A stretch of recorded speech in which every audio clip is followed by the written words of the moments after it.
उसके सारे जिस्म में मुझे उसकी आंखें बहुत पसंद थी। वो आंखें बिल्कुल वैसी ही थी जैसे अंधेरी रात में मोटर कार की हेडलाइट्स, जिनको आदमी सबसे पहले देखता है। आप ये ना समझिएगा कि वो बहुत खूबसूरत आंखें थी, हरगिज नहीं। मैं खूबसूरती और बदसूरती में तमीज कर सकता हूं, लेकिन माफ कीजिएगा, उन आंखों के मामले में सिर्फ इतना ही कह सकता हूं कि वो खूबसूरत तो नहीं थी, इसके बावजूद उनमें बेपनाह कशिश थी। मेरी और उन आंखों की मुलाकात एक अस्पताल में हुई। मैं उस अस्पताल का नाम आपको बताना नहीं चाहता, इसलिए कि इससे मेरी इस अफसाने को कोई फायदा नहीं पहुंचेगा। बस आप ये समझ लीजिए कि एक अस्पताल था जिसमें मेरा एक अजीज ऑपरेशन कराने के बाद अपनी जिंदगी के आखिरी सांस ले रहा था। यूं तो मैं तीमारदारी का कायल नहीं हूं और मरीजों के पास जाकर उनको दम दिलासा देना भी मुझे नहीं आता, लेकिन अपनी बीवी के पहम इसरार पर मुझे उस अस्पताल में जाना पड़ा ताकि मैं अपने मरने वाले अजीज को अपने खुलूस और अपनी मोहब्बत का सबूत दे सकूं। यकीन मानिए, मुझे सख्त खौफ हो रही थी। अस्पताल के नाम ही से मुझे नफरत है, मालूम नहीं क्यों। शायद इसलिए कि एक बार मुझे बंबई में अपनी बूढ़ी हमसाई को, जिसकी कलाई में मोच आ गई थी, जे अस्पताल ले जाना पड़ा था और वहां कैजुअलिटी डिपार्टमेंट में मुझे कम से कम 2.5 घंटे इंतजार करना पड़ा था। उस इंतजार के दौरान जिस आदमी से भी मैं मिला वो लोहे की मानिंद सर्द और बेहिस था। तो मैं उन आंखों का जिक्र कर रहा था जो मुझे बहुत पसंद थी। पसंद का मामला इनफिरादी हैसियत रखता है, बहुत मुमकिन है अगर आप वो आंखें देखते तो आपके दिलो दिमाग में कोई रद्द अमल पैदा ना होता। यह भी मुमकिन है कि आपसे अगर उनके बारे में राय तलब की जाती तो आप कहते निहायत वाहियात आंखें हैं। लेकिन जब मैंने उस लड़की को देखा तो सबसे पहले मुझे उसकी आंखों ने अपनी तरफ मुतवज्जे किया। वो बुर्का पहने हुई थी मगर नकाब उठा हुआ था। उसके दाएं हाथ में एक खाली बोतल थी और वो जनरल वार्ड के बरामदे में एक छोटे से लड़के के साथ चली आ रही थी। मैंने उसकी तरफ देखा तो उसकी आंखों में, जो बड़ी थी ना छोटी, स्याह थी ना भूरी, नीली थी ना सब्ज, एक अजीब किस्म की चमक हुई। मेरे कदम रुक गए, वो भी ठहर गई। उसने अपने साथी लड़के का हाथ पकड़ा और बौखलाई हुई आवाज में कहा, तुमसे चला नहीं जाता। लड़के ने अपनी कलाई छुड़ाई और तेजी से कहा, चल तो रहा हूं, तू तो अंधी है। मैंने ये सुना तो उस लड़की की आंखों की तरफ दोबारा देखा। उसके सारे वजूद में सिर्फ उसकी आंखें ही थी जो मुझे पसंद आई थी। मैं आगे बढ़ा और लड़की के पास पहुंच गया। उसने मुझे पलके ना झपकने वाली आंखों से देखा और पूछा, एक्सरे कहां लिया जाता है? इत्तेफाक की बात है, उन दिनों एक्सरे डिपार्टमेंट में मेरा एक दोस्त काम कर रहा था और मैं अपने करीबुल मर्ग अजीज के सिलसिले में उसी से मिलने जा रहा था। मैंने उस लड़की से कहा, आओ मैं तुम्हें वहां ले चलता हूं, मैं भी उधर जा रहा हूं। लड़की ने अपने साथी लड़के का हाथ पकड़ा और मेरे साथ चल पड़ी। मैंने एक्सरे डिपार्टमेंट के छोटे से ऑफिस में जाकर डॉक्टर सादिक के बारे में पूछा तो मालूम हुआ कि वो स्क्रीनिंग करने में मसरूफ हैं। दरवाजा बंद था। मैंने खटखटाया तो अंदर से तेज व तुंद आवाज आई, कौन है? दरवाजा मत ठोको। मैंने फिर दस्तक दी। दरवाजा खुला और डॉक्टर सादिक मुझे गाली देते देते रह गया। ओह, तुम हो? हाँ भाई, तुमसे मिलने आया हूं। तुम्हारे दफ्तर में गया तो मालूम हुआ कि तुम यहां हो। आ जाओ अंदर। मैंने लड़की की तरफ देखा और कहा, आओ, लेकिन लड़के को बाहर ही रहने दो। डॉक्टर सादिक ने होले से मुझसे पूछा, कौन है आप? मैंने जवाब दिया, मालूम नहीं कौन है, एक्सरे डिपार्टमेंट को पूछ रही थी। मैंने कहा, चलो मैं लिए चलता हूं। डॉक्टर सादिक ने दरवाजा और ज्यादा खोल दिया। मैं और वो लड़की अंदर दाखिल हो गए। अंदर 4-5 मरीज मौजूद थे। डॉक्टर सादिक ने जल्दी जल्दी उनकी स्क्रीनिंग की और उन्हें रुखसत कर दिया। अब कमरे में सिर्फ हम 3 रह गए, डॉक्टर सादिक, मैं और वो लड़की। डॉक्टर सादिक ने मुझसे पूछा, इन्हें क्या बीमारी है? मैंने लड़की से पूछा, क्या बीमारी है तुम्हें? एक्सरे के लिए तुमसे किस डॉक्टर ने कहा है? अंधेरे कमरे में लड़की ने मेरी तरफ देखा और जवाब दिया, मुझे मालूम नहीं क्या बीमारी है। हमारे मोहल्ले में एक डॉक्टर है, उसने कहा था एक्सरे करा लाओ। डॉक्टर सादिक ने उसे मशीन की तरफ आने को कहा।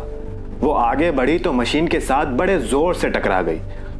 डॉक्टर सादिक ने तेज लहजे में कहा, क्या तुम्हें सुझाई नहीं देता? लड़की खामोश रही। डॉक्टर ने आगे बढ़कर उसका बुर्का और दुपट्टा उतारा और पास पड़ी मेज पर रख दिया। फिर उसने लड़की को कंधे से पकड़कर स्क्रीन के पीछे खड़ा कर दिया। डॉक्टर ने स्विच ऑन किया तो स्क्रीन रोशन हो गया। मैंने देखा तो स्क्रीन पर मुझे लड़की की पसलियां नजर आई और काले से धब्बे की सूरत में उसका दिल भी धड़कता हुआ दिखाई दिया। डॉक्टर 5-6 मिनट तक स्क्रीन को ऊपर नीचे दाएं बाएं घुमाता रहा, ना जाने क्या देखता रहा। फिर उसने स्विच ऑफ कर दिया और पास की झुकी हुई बत्ती रोशन की। लड़की स्क्रीन के पीछे ही खड़ी रही। डॉक्टर ने उसे कंधों से पकड़कर बाहर निकाला और मुझसे मुखातिब हुआ। छाती बिल्कुल साफ है। लड़की ने ना जाने क्या समझा कि उसने फौरन अपने लटकते हुए हाथ उठाकर अपनी छातियों को ढांप लिया, जो काफी बड़ी बड़ी थी, और अंधेरे में इधर उधर देखने लगी। मैंने हाथ बढ़ाकर उसका बुर्का और दुपट्टा उठाया और उसके अपनी छातियों पर लिपटे हुए हाथों में थमा दिया। डॉक्टर सादिक ने एक पर्ची पर रिपोर्ट लिखी और लड़की से पूछा, तुम्हारा नाम क्या है? लड़की ने बुर्का ओढ़ते हुए जवाब दिया, जी मेरा नाम हनीफा है। हनीफा। डॉक्टर सादिक ने उसका नाम पर्ची पर लिखा और उसको दे दी। जाओ, ये अपने मोहल्ले के डॉक्टर को दिखा दो। लड़की ने पर्ची बुर्के में हाथ डालकर कमीज के नीचे अपनी अंगिया में उड़स ली। मैंने लड़की का हाथ पकड़ा और कहा, आओ चलो। कमरे से बाहर आने के बाद वो उस छोटे से लड़के के साथ एक तरफ को चल दी। मैं चंद लम्हे तो बुत बना खड़ा रहा, फिर गैर इरादी तौर पर उसके पीछे पीछे हो लिया। मुझे इस बात का पूरी तरह एहसास था कि डॉक्टर सादिक मुझे शक की नजरों से देख रहा है और उसे यकीन हो गया कि उस लड़की से मेरा कोई ताल्लुक जरूर है। लेकिन आप जानते ही हैं कि ऐसा कोई मामला ना था, सिवाय इसके कि मुझे उसकी आंखें पसंद आ गई थी। मैं उसके पीछे पीछे था। उसने अपने साथी लड़के की उंगली पकड़ी हुई थी। जब वो तांगों के अड्डे पर पहुंचे तो मैंने आगे बढ़कर उससे पूछा, तुम्हें कहां जाना है? उसने किसी गली का नाम लिया तो मैंने झूठ-मूठ कहा, मुझे भी उधर ही जाना है, मैं तुम्हें तुम्हारे घर छोड़ दूंगा। मैंने जब उसका हाथ पकड़कर और उसकी कमर को सहारा देकर उसे तांगे में बिठाया तो मुझे यूं महसूस हुआ कि मेरी आंखें एक्सरे मशीन का स्क्रीन है और उसका ढांचा देख रही हैं। गोश्त पोश्त नहीं है, लेकिन उसकी आंखें, वो बिल्कुल साबित व सालिम थी और उनमें बेपनाह कशिश थी। मेरा जी चाह रहा था कि उसके साथ बैठूं, लेकिन यह सोचकर कि कोई क्या कहेगा, मैंने उसके साथ उसके साथी लड़के को बिठा दिया और खुद अगली निशस्त पर बैठ गया। तांगा चला तो वो मुझसे मुखातिब हुई, तुम कौन हो? मैं सादत हसन मंटो हूं। मंटो? ये मंटो क्या हुआ? कश्मीरियों की एक जात है। हम भी कश्मीरी हैं। अच्छा, हम कुंगवायस हैं। मैंने मुड़कर उससे कहा, यह तो बहुत ऊंची जात है। वो मुस्कुराई और उसकी आंखें और ज्यादा पुरकशिश हो गई। मैंने अपनी जिंदगी में बेशुमार खूबसूरत आंखें देखी थी, लेकिन वे आंखें जो हनीफा के चेहरे पर थी बेहद पुरकशिश थी। मालूम नहीं उनमें क्या चीज थी जो कशिश का बायस थी। मैं इससे पेशतर अर्ज कर चुका हूं कि वो खूबसूरत नहीं थी, लेकिन इसके बावजूद दिल में खूब रही थी। मैंने जसारत से काम लिया और उसके बालों की एक लट को जो उसके माथे पर लटक कर उसकी एक आंख को ढांप रही थी। अपनी उंगली से उठाया और उसके सिर पर चस्पा कर दिया। उसने बुरा ना माना। मैंने और जसारत की और उसका हाथ अपने हाथ में ले लिया। इस पर भी उसने कोई मजा हिम्मत ना की। वो अपने साथी लड़के से मुखातिब हुई, तो मेरा हाथ क्यों दबा रहे हो? मैंने फौरन उसका हाथ छोड़ दिया और लड़के से पूछा, तुम्हारा घर कहाँ है? लड़के ने हाथ से इशारा किया उस बाजार से आगे गली में। तांगे ने उधर का रुख किया।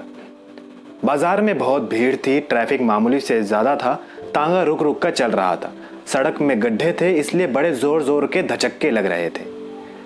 बार बार उसका सिर मेरे कंधों से टकराता और मेरा जी चाहता कि उसे अपने जानू पर रख लूं और उसकी आंखों को देखता रहूं। थोड़ी देर के बाद उनकी गली आ गई। लड़के ने तांगे वाले से रुकने के लिए कहा। तब तांगा रुका तो लड़का नीचे उतरा। लड़की बैठी रही तो मैंने कहा, तुम्हारा घर आ गया है। उसने मुड़कर अपनी अजीबो गरीब आंखों से मेरी तरफ देखा। बदरू कहाँ है? मैंने पूछा, कौन बदरू? वो लड़का जो मेरे साथ था। मैंने लड़की की तरफ देखा जो जरा आगे कोचवान के पास खड़ा था और कहा, यह खड़ा तो है। अच्छा। फिर उसने कहा, बदरू पहले मुझे उतारो। लड़के ने उसका हाथ पकड़ा और बड़ी मुश्किल से उसे नीचे उतारा। मैं सख्त मुतहय्यर था। पिछली निशस्त पर जाते हुए मैंने उस लड़के से पूछा, क्या बात है, खुद नहीं उतर सकती? उसने जवाब दिया, जी नहीं, इनकी आंखें खराब हैं, दिखाई नहीं देता।